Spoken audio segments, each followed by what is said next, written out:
আসসালামু আলাইকুম। সবাই কেমন আছেন? আমিও আলহামদুলিল্লাহ ভালো আছি। এই তো দেখতেই পাচ্ছেন আমি আজকে মুরগির মাংসের ঝোল করে নিচ্ছি। আমি প্রথমে পাতিলে তেল দিয়ে দিচ্ছি। আমি এখানে সয়াবিন আর সরিষা তেলের সমন্বয়ে রান্না করে নিচ্ছি। আমি ২টা তেল একসাথে ইউজ করি। এখানে দিয়ে দিলাম কিছুটা পেঁয়াজ কুচি। এখন আমি পেঁয়াজগুলোকে ভালোভাবে নেড়েচেড়ে ভেজে নিব। যা বৃষ্টি হচ্ছে না, সবাই কেমন আছেন? বৃষ্টিতে কিন্তু খুব অসুবিধা হচ্ছে। চারদিকে বন্যার পানি, অনেকের ধান কাটা পড়েছে। এখানে দিয়ে দিলাম আমি ২টি দারুচিনির টুকরো ভেঙে নিয়েছি এবং ২টি এলাচ দিয়েছি, ১টি লং দিয়ে দিয়েছি। আমার ভিডিওগুলো ভালো লাগলে সবাই লাইক, কমেন্ট, শেয়ার করে দিবেন এবং চ্যানেলটিকে সাবস্ক্রাইব করে দিবেন। যারা অলরেডি করে ফেলেছে তাদেরকে অসংখ্য ধন্যবাদ।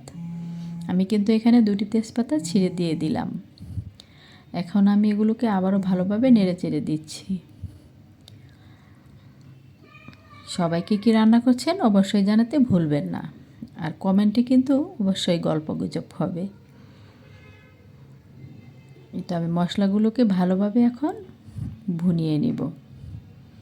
এই তো আমি সব মশলাগুলো এখানে দিয়ে রেখেছিলাম। গড়ে থাকা উপকরণ যায় আদা বাটা, পেঁয়াজ রসুন বাটা, জিরে বাটা, অল্প একটু ধনিয়া গুঁড়ো।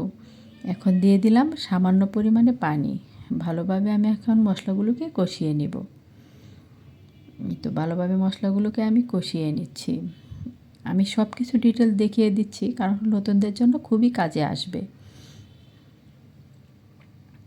আমার মশলাগুলো কিন্তু প্রায় কষানো হয়ে এসেছে। এখন আমি মুরগির মাংসগুলো দিয়ে দিলাম।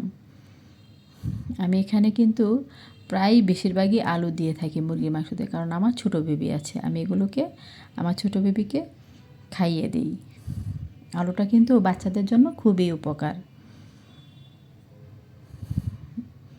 এই তো আমার মুরগির মাংসগুলো ভালোভাবে আমি নেড়েচেড়ে কষিয়ে নিচ্ছি। মুরগির মাংসটা যত মশলাটা কষাবেন তত কিন্তু মাংসের স্বাদটা বেড়ে যাবে। আমি বারবার নেড়েচেড়ে আমি মাংসগুলোকে ভালোভাবে মশলাগুলোকে ভেজে ভেজে নিচ্ছি। এখন আমি আবারও অল্প একটু পানি দিয়ে দিলাম। দিয়ে আমি এখন সমপরিমাণে পানি দিয়ে দিচ্ছি। যেহেতু আমি মুরগির মাংসের ঝোল রান্না করব, তাই পানিটা একটু বেশি দিয়ে দিলাম। দেশি মুরগির মাংসটা কিন্তু একটু ঝোলঝোলি মজা লাগে।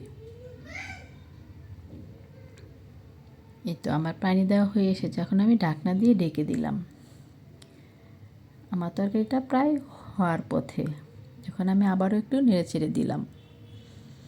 এই তো আমার তরকারিটা প্রায় হয়ে এসেছে। এখন শুধু খাওয়ার পালা। সবাই ভালো থাকবেন আর অবশ্যই কমেন্টে জানাবেন।